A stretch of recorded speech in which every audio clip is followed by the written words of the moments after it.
Hello students, today I am going to start your new lecture, new chapter, chapter number 8, the D and F block elements. All of you know, on the basis of electronic configuration, all the elements are divided into four categories: S block elements, P block elements, D block elements and F block elements. You already learnt about S block element in class 11th, and P block elements are divided into total 6 groups, group 13 to group 18. About group 13 and group 14 element you learnt in class 11, and in this year you will study about group 15 to group 18, 15, 16, 17, 18 in chapter number 7. I will explain that chapter after this chapter, and D and F block elements in this chapter, that is in chapter number 8.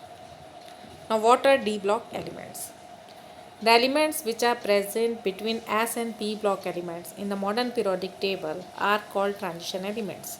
आपको पता है modern periodic table पे 18 vertical columns हैं, जिसमें group 1 and 2 S block elements हैं, group 13 to 18 P block elements हैं, in between S and P block elements group 3 to 12 को transition elements कहा जाता है.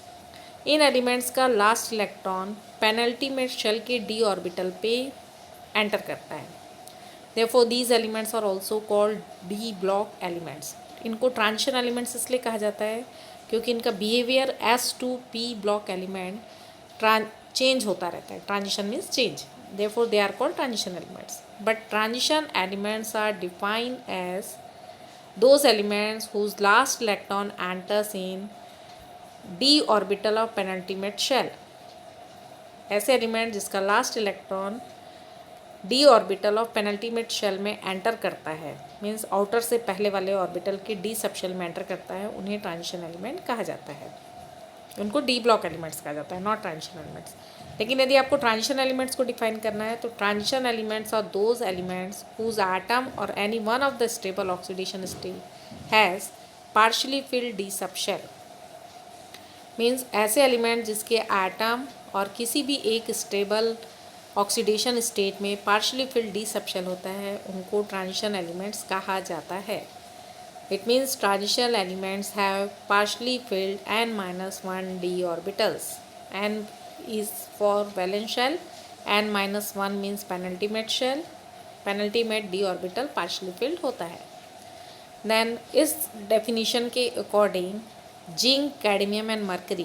Zinc, cadmium and mercury are D block elements, but they are not known as transition elements because their atoms as well as ions do not have partially filled D sub shell.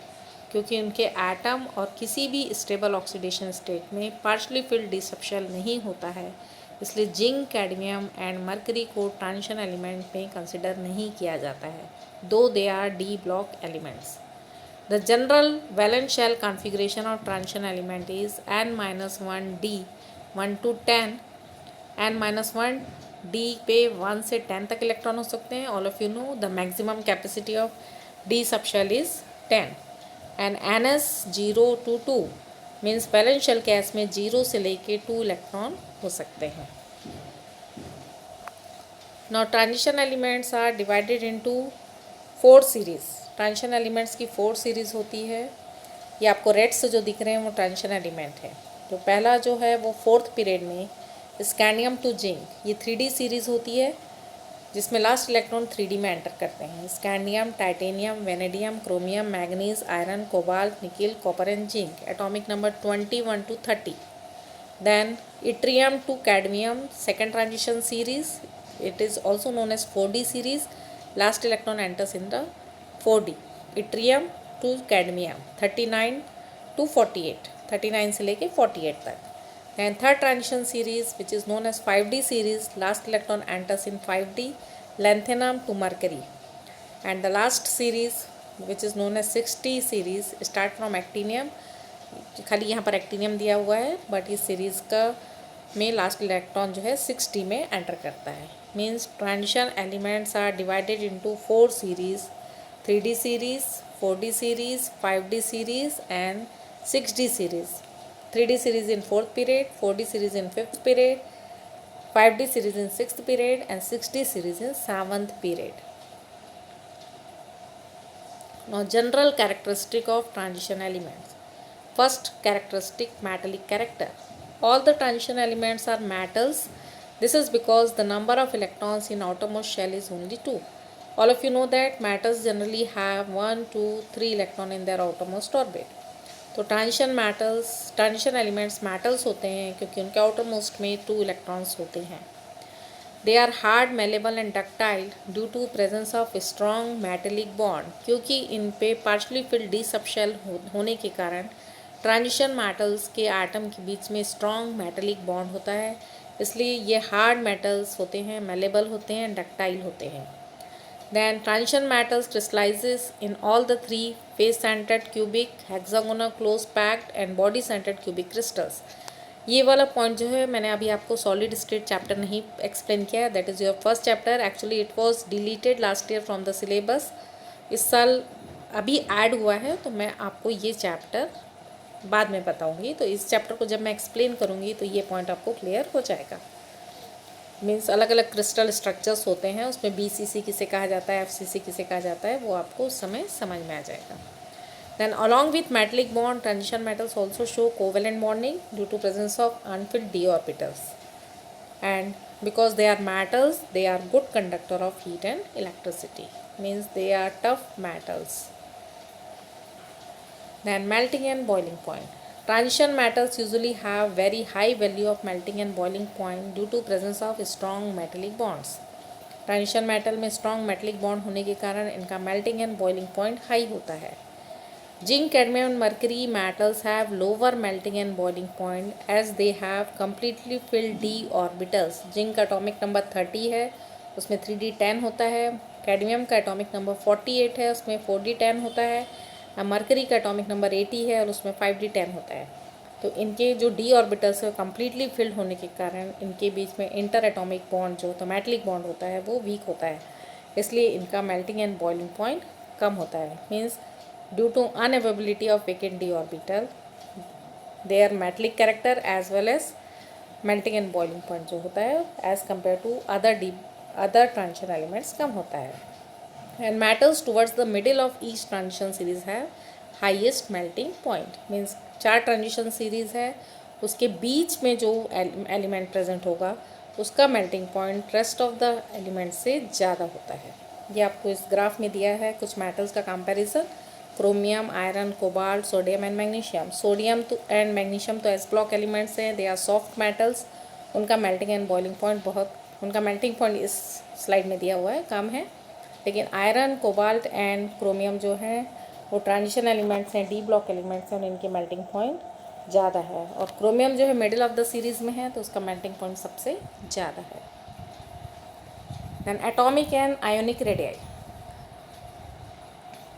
The radii of element decreases from left to right across a row in the transition series. Means किसी भी transition series में हम left to right जाएंगे तो size gradually decrease होगा क्योंकि new electron same shell पे enter करेगा एंड न्यूक्लियर चार्ज इंक्रीज होगा. This is because of the poor screening by the D electrons due to which the nuclear charge attracts all of the electrons more strongly.